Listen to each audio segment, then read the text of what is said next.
Real Pennison. Yes, he is.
Hello everybody, and a very, very warm welcome to the Silverstone Grand Prix circuit for the opening race of the season for the Radical SR1 Cup. This is the entry rung to the Radical Racing ladder, and what better way to start the 2015 campaign than the challenge of the Silverstone Grand Prix circuit. So it's hello from myself, Ben Evans, and from Will Brown from Radical Sportscars to a very blustery Silverstone, but fortunately the weather is not inclement. We should be in for a dry race, Will, and a nice healthy grid for the SR1 Cup, and it's a very competitive action ahead. This then is how they line up quickly, with Dave Morgan and Chris Rees on the front row, then Rob Watkins and Peter Tyler, Lewis G in fifth from Mark Richards, Andy Chittenden and the autocar journalist Mark Tishaw, Kai Wheatley and Sam Moores, Richard Wilson 11th, just ahead of Tony Barwell in 12th, then Will Benton, Paul Pearce and Richard Mayle completing the field. Yeah, that's right. And yeah, as you say, what better weather to kick off the start of the season here. The third season of the Radical SR1 Cup. This is Radical's entry level into Radical Racing, and a fantastic complete package of racing, a phenomenal little racing car, and everything you need to get going in racing, from taking your race license application, everything, all the costs are covered. Your race suit, and then 4 fantastic venues of racing towards the end of the year. It really is, and it is also a mechanism by which you can go from novice to Le Mans in about 2 years, because that's what's happening next week with Sir Chris Hoy, who started his four-wheel racing career in the Radical SR1 Cup a couple of seasons ago. So the car's very sprightly. Great value for money. It's $37,500 plus VAT for the season. That gets you a car, a race suit, all the licence, medicals and the likes. And really all you need to do is turn up and go racing. It's 185 brake horsepower Suzuki 4-cylinder powered car, 6-speed sequential gearbox. And then you've got the tubular space frame chassis, built, of course, to the highest safety standards. And for a first step into competition car, Will, these are really very quick cars, and it's nice for the drivers to be racing on the Silverstone Grand Prix circuit.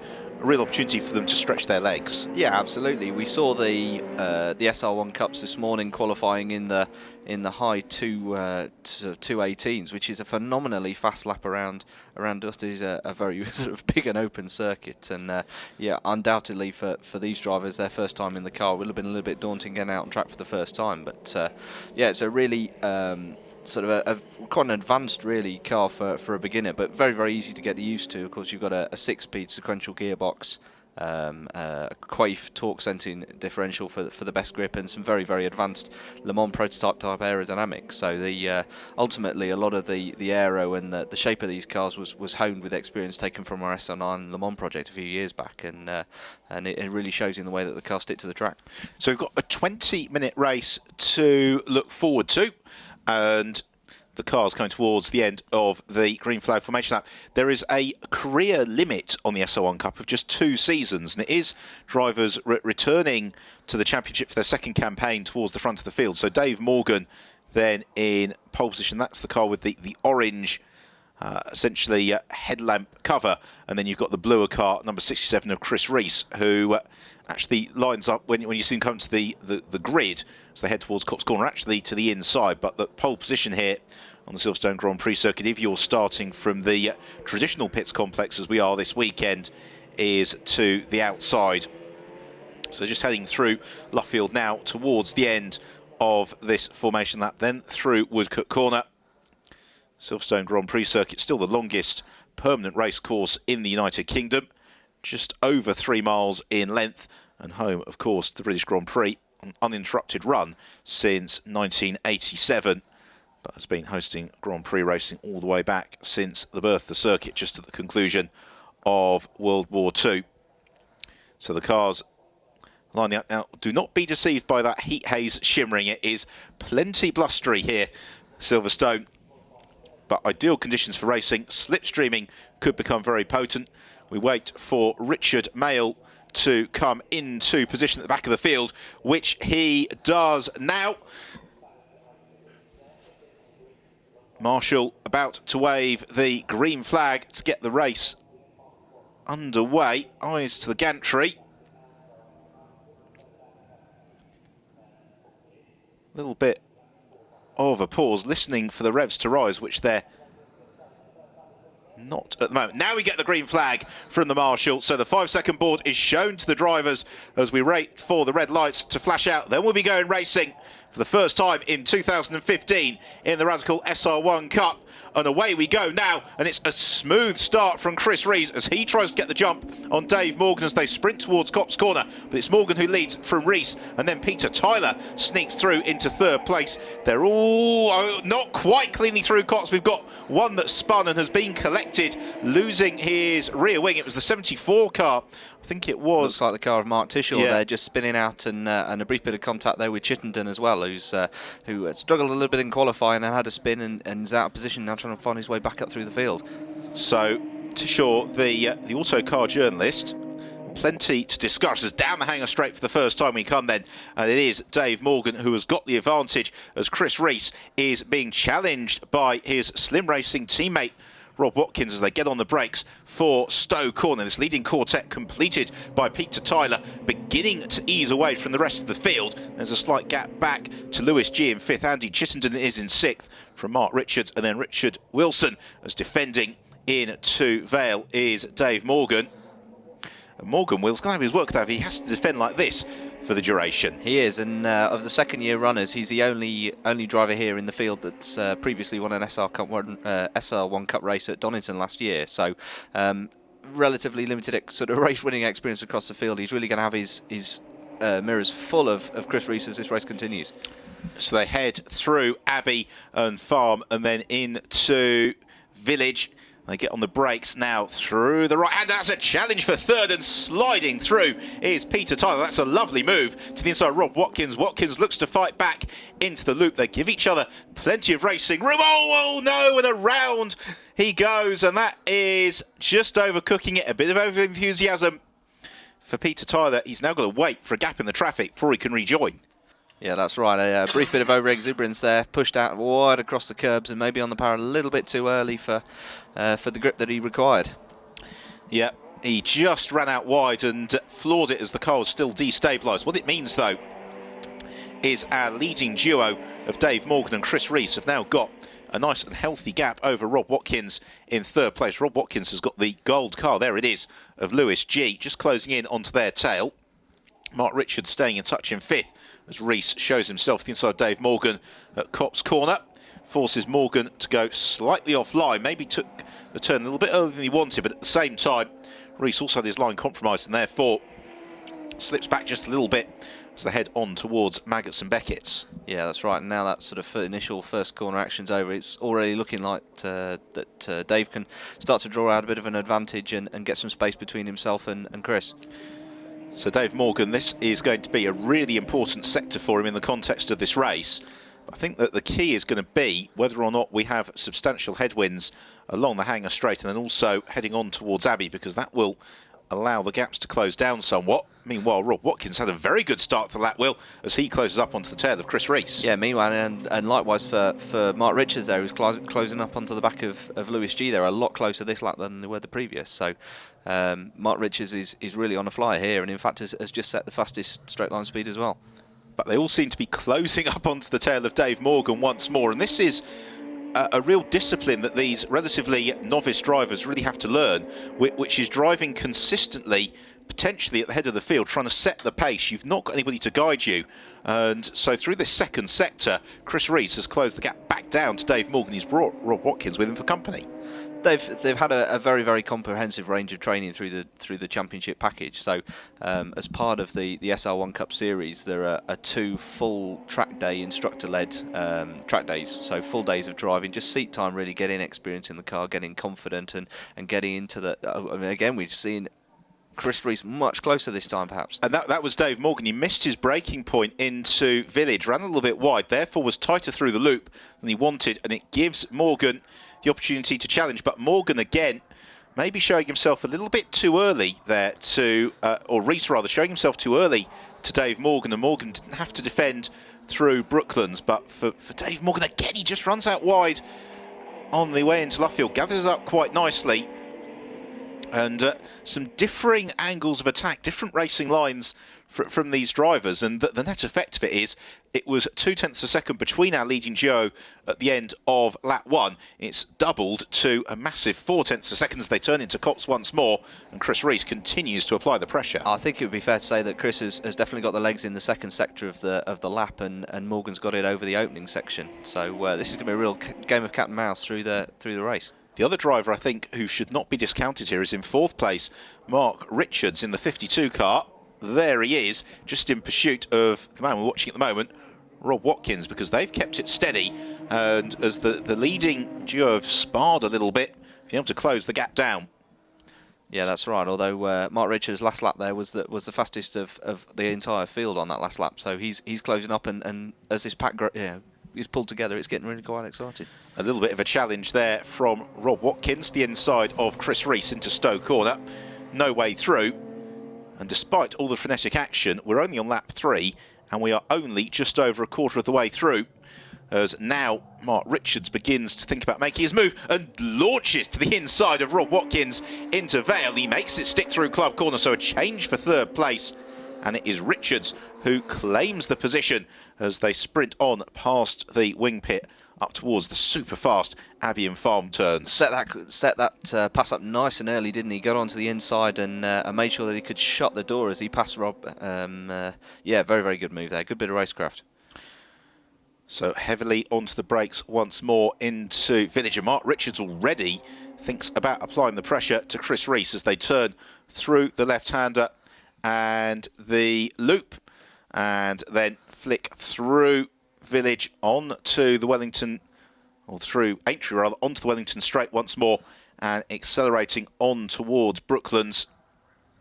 And this leading group of cars not really separating themselves, except to say that Rob Watkins, having been demoted by Mark Richards, just beginning to slip adrift of that leading trio.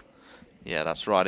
We just saw him a few moments ago, just having a little bit of a moment of oversteer there. And these cars, by nature of being a little bit smaller, have a slightly sort of less aerodynamic downforce package. So the cars do move around a little bit more on the tyres, and you can see that in the way that they're driving. You know, there's a little bit more throttle control required. It just takes a little bit more patience, and ultimately builds good habits when they work their way back up through the Radical Racing ladder in the future. It's absolutely essential for any driver coming into their career to get an understanding of mechanical grippers. Now we see the challenge for the lead, and Chris Rees looks to do the brave one around the outside of Dave Morgan into Maggots and then through Beckett. And has he made it stick? Well, he's got the advantage at the moment, but I think all will become clear as they head out of Church and onto the Hammer Straight, as just a little bit of understeer for Morgan, and he comes under pressure from Mark Richards. Yeah, Mark's also seen that he can seize the opportunity, and is running alongside right now. So Dave Morgan, in the space of a couple of turns, may find himself slipping from 1st to 3rd, and that's exactly what happens as they arrive on the brakes into Stowe Corner. Morgan looks to fight back. He can't do it. The line nicely covered by Richards, and now at the front of the field it's the turn of the blue nose-coned car of number 67 Chris Rees to try and set the pace and break away from the rest of the pack. Yeah, I think you were going to say just a second ago, it's it's all about, with these cars, about maintaining that corner speed to give yourself the best advantage down the straights. And it looks like Morgan was possibly just a little bit compromised through Copse, and that really hurt him as he came into the Maggotts Beckett's complex. Well, this leading quartet a long way clear of Lewis G in 5th position. Andy Chittenden is in 6th from Kai Wheatley, Richard Wilson, Sam Moores, Peter Tyler, who spun early on. He is completing the top 10 at the moment. As now a little bit of a look for the lead from Mark Richards. And also coming back into the mix is Rob Watkins. And this is a lovely race in the way the gaps ebbing and flowing, as just running over the curbs and struggling to get the power down was Chris Rees. It gives now Mark Richards the opportunity to really apply the pressure as they accelerate down the Wellington Straight on towards Brooklands. And the challenge for 3rd, launching from the move, is Rob Watkins, but Dave Morgan able to cover the position through Brooklands. They head into Luffield onto the conclusion of lap 4.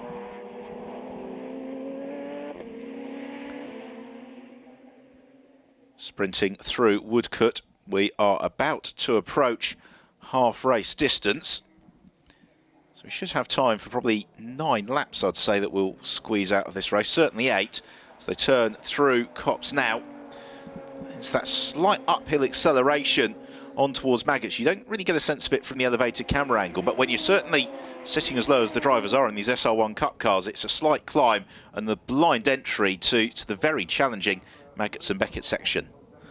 Yeah, interesting. I'm just looking a little bit further down the field now. It's there's quite a good way back to Lewis G, but he's coming in under increasing pressure from Andy Chittenden. So there's battles right the way down through the field. This is going to be a really interesting fact. You just see them passing in the background of the shot there. So we've got 2 potential moves on here. The challenge for the lead, maybe not quite close enough. The challenge for 3rd is definitely on, as Rob Watkins looks to the outside of Dave Morgan. Morgan sticking to the inside line doggedly through Stowe, as actually Mark Richards now begins to ask all the right questions of Chris Rees. Rees leaves the door open into Vale, but we've seen already in this race that Richards is strong, but he overcooks it across the curbs, has to reconcede the lead back in favour of Chris Rees as they accelerate out of club once more.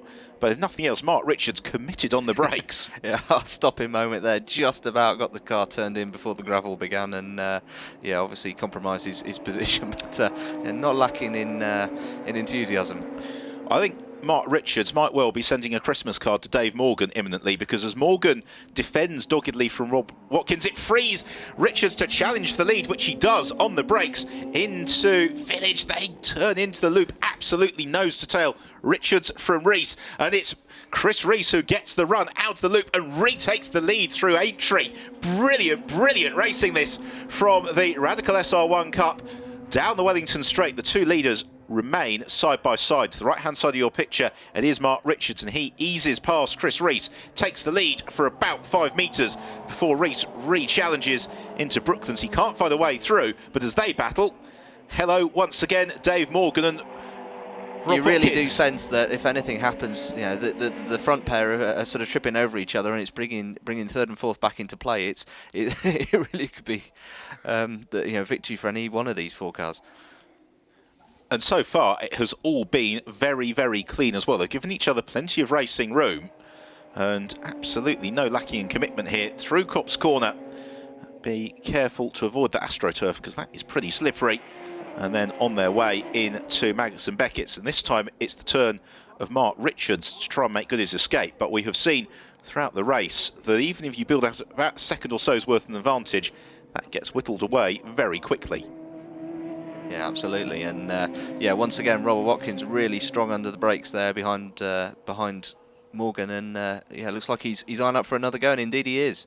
So defending to the left-hand side of the picture, that is Dave Morgan, who back in the mists of time did start this race from pole position, as Watkins goes elbow to elbow through Stowe. But I think Watkins is out on the marbles. Forced out wide there, yes, and again just having to dial a little bit of opposite lock to keep it on the track. But and this is where the experience comes to the fore, isn't it? Because that was one of those moves that maybe Rob Watkins should have got out of a little bit earlier on. It's not really compromised him too much, other than to say that as Morgan's defended, it means that both of them lose touch momentarily with the leading duo.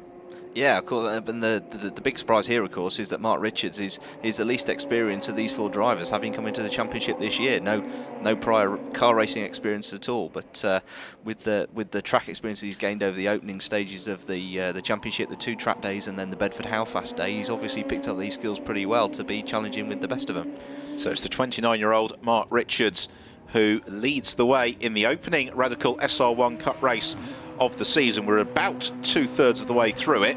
It's a 20-minute timed race. As you can see, we've only got 6.5 minutes left on the clock. We are coming to the conclusion of lap 6 as Chris Rees looks to line up another challenge, possibly on Richards. Looks to the inside into Brooklands, but with that very late turn in, it means that Richards is able to defend his position, but Rees is really on the hunt. In 3rd place, it's Dave Morgan, who maintains that 3rd place from Rob Watkins, but once more as the leading duo get embroiled in battle, that gives the opportunity to Morgan and Watkins to close back in.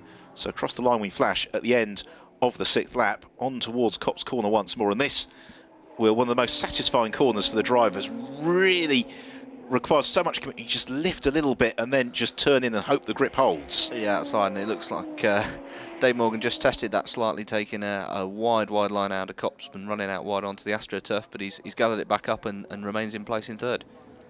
So they jink through the Beckett's complex, and then it's just downhill out of Chapel Curve onto the Hangar Straight, and this is the section of the circuit where Rob Watkins in 4th is so strong. He carries immense speed onto the Hangar Straight and once more draws alongside Dave Morgan. But we saw last time around Morgan was prepared to go toe-to-toe with Watkins, and it looks like we're in for a repeat.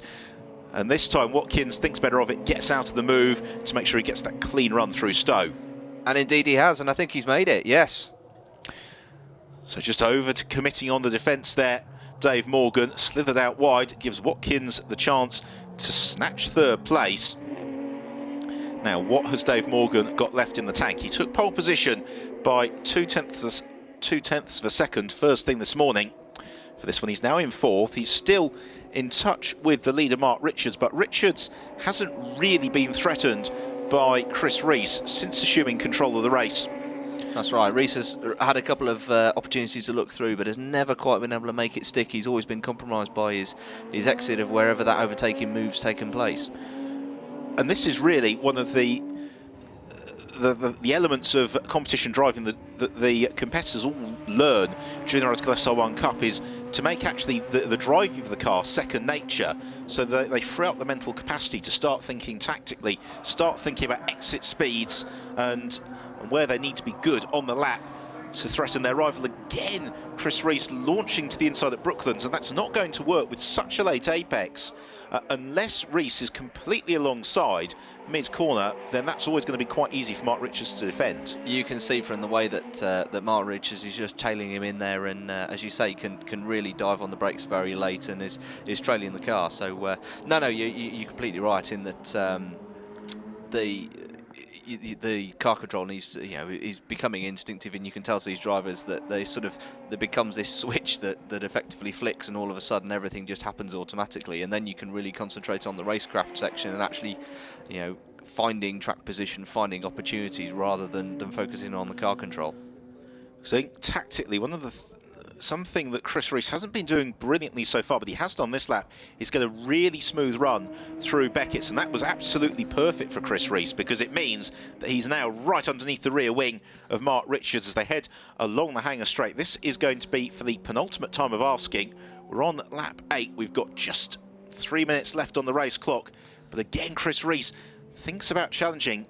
That he doesn't need to show himself to Mark Richards. I'm sure that Mark is plenty aware that Chris Rees is there. Instead, it's a case of trying to take Richards by surprise as Rees looks to one side, then the other on the brakes into Vale. But Mark Richards able to get it squared up in time. But as they start to battle now, Rob Watkins comes into the mix with just a lap and a half remaining. Yeah, that's right. You do sense that Rees is maybe just a little bit more tentative on the brakes, but now there's opportunity for Watkins to draw alongside on the exit out of Club and on the way up to Abbey. Just a 3 wide into Abbey then, and swooping through in the lead is Richards, as both Rees and Watkins a little bit slower through Abbey. That said, there was no lacking of commitment in the right foot department. They're all still there or thereabouts, trying to fluster Richards. Dave Morgan has just dropped back a little bit from this scrap. They've also got some traffic in the form of Paul Pierce to contend with in the next few moments. We haven't spoken much about Andy Chittenden in this race. He's currently in 5th and he leads the Fangio class, which is for drivers in the second flush of youth. Yeah, that's right. It's effectively sort of a class within a class for drivers that are on the grid over 50 years of age, and is very similar to the championship, the class that runs within the European Masters and the Enduro Championship and Sprint Championship as well. So yeah, as you see now, they've that extra challenge, and something that is very, very difficult to learn until you get out on track for real is of course finding your way through the back markers as well, and that's once again as closest battle up.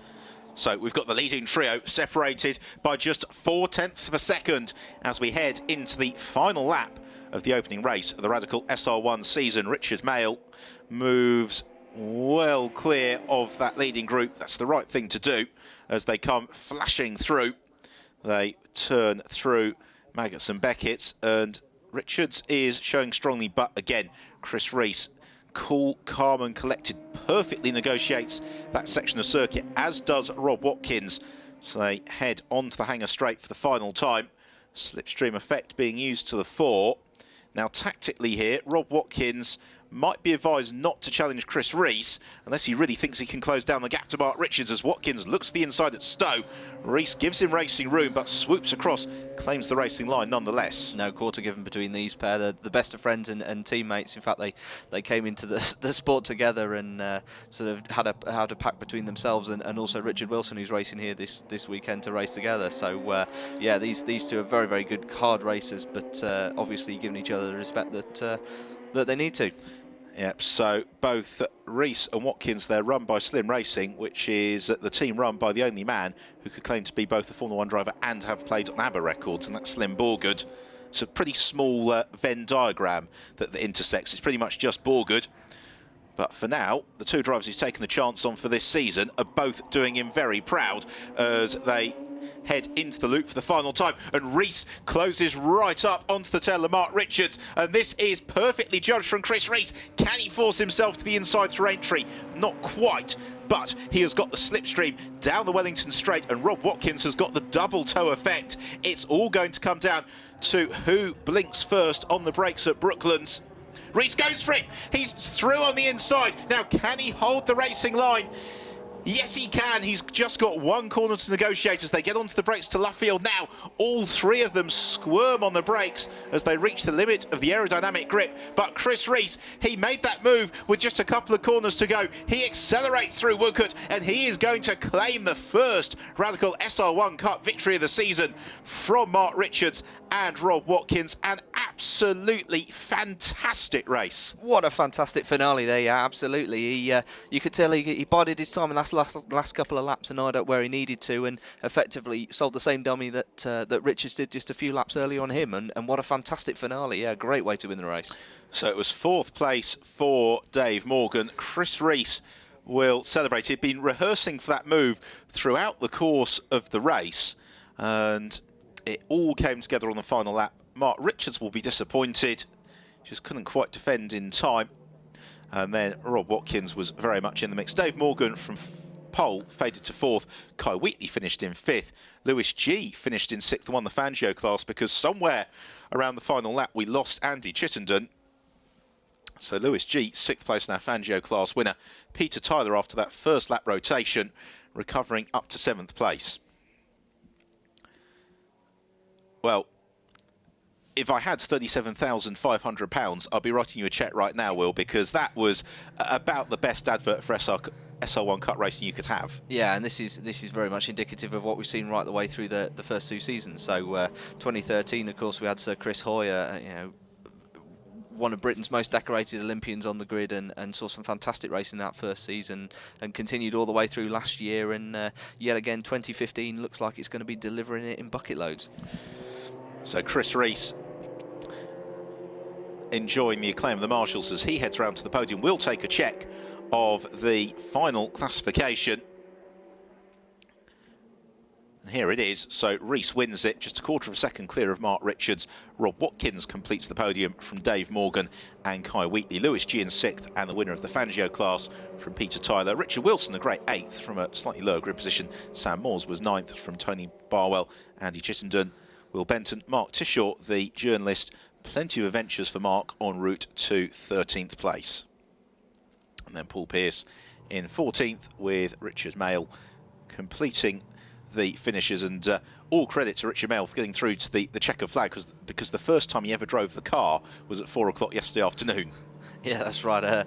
Joined up right at the very last minute, and fantastic to put that deal together with the very experienced Kevin Mills Racing team, of course, more accustomed to running Formula Fords, and also in the Radical Enduro Championship that they're currently leading. So yeah, great to have another team on, another driver on the grid. So through towards Parc Fermé for a very, very happy Chris Rees. And that last gas manoeuvre absolutely perfectly judged. He knew where he needed to be. He focused on getting the exit from the loop. And to an extent, Mark Richards was a sitting duck, because if he'd covered the inside any earlier, then Rees would have just nipped around the outside. Precisely, and you know, having tried to make the move stick in the sort of the mid stages of the race, and realising that just wasn't going to make sense, he did the right thing. He bought some time and just sat back and looked where Richards was braking every time, and then realised he could make his move on the very last lap. So there is Amanda Abbott directing them towards Parc Fermé and the Silverstone podium. Of course, they do have it all to do again later on today, and make sure that you do join us around about 4:45 this afternoon, where we'll be bringing you live coverage of the second Radical SR1 Cup race of the season.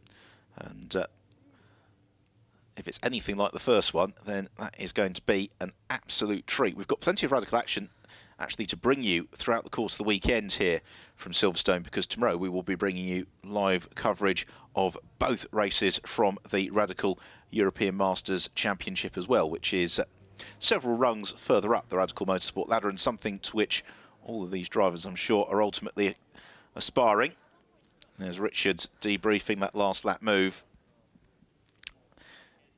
and I think he's learning the simultaneous agony and ecstasy of motor racing there, Will. He's on the podium in his first race, but he could have won it. I'm sure once the frustration of that move is out of his system, he'll realise how pleased he is with that second position, because that was all credit to him. That was a fantastic, particularly as he had a little bit of trouble in qualifying and started all the way down in 6th position. So that was a great result for him.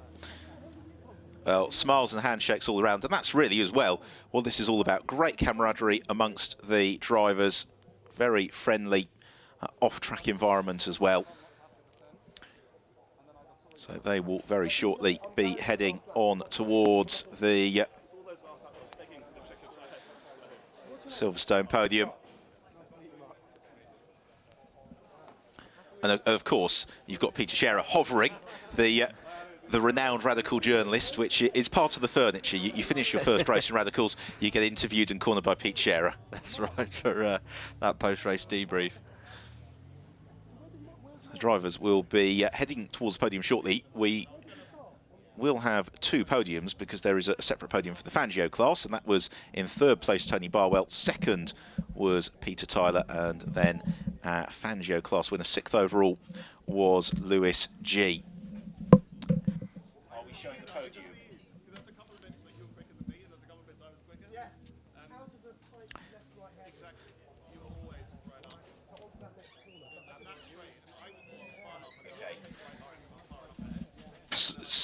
So the drivers debrief as we, Will Brown and myself and Evan, say thanks very much for joining us this morning for an absolutely fantastic Radical SR1 Cup race. Don't forget to join us later on this afternoon at 4:45 for race 2, live from Silverstone.